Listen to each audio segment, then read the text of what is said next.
I couldn't help as I was watching the inauguration of Zoran Mandami in New York City to think back.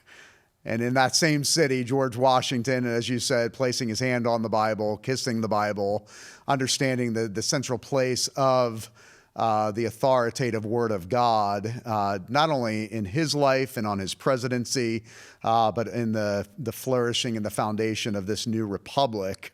When you see nearly 250 years later, the inauguration of someone like Mandami in that same city, not taking an oath on the Bible, but instead the Quran, from a historical and theological standpoint, what changes when that happens? Well, first of all, amazingly, in America, nobody has to put their hand on the Bible when they take an oath.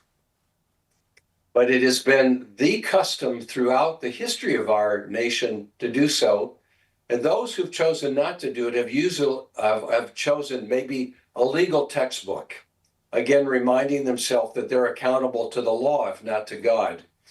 But the symbolism of the Bible is fascinating, because when Washington took his oath, it was turned to the blessing of Israel or Jacob upon his children at the end of the book of Genesis. The page of the Bible was turned down where the oath was, so they remembered exactly the text.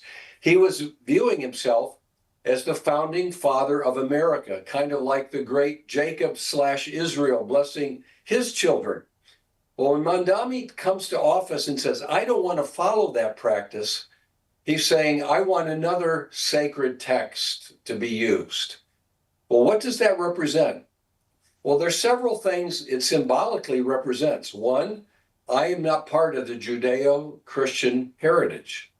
Two, I don't want the book that brings forward the teaching of Jesus Christ as the Lord of the nations.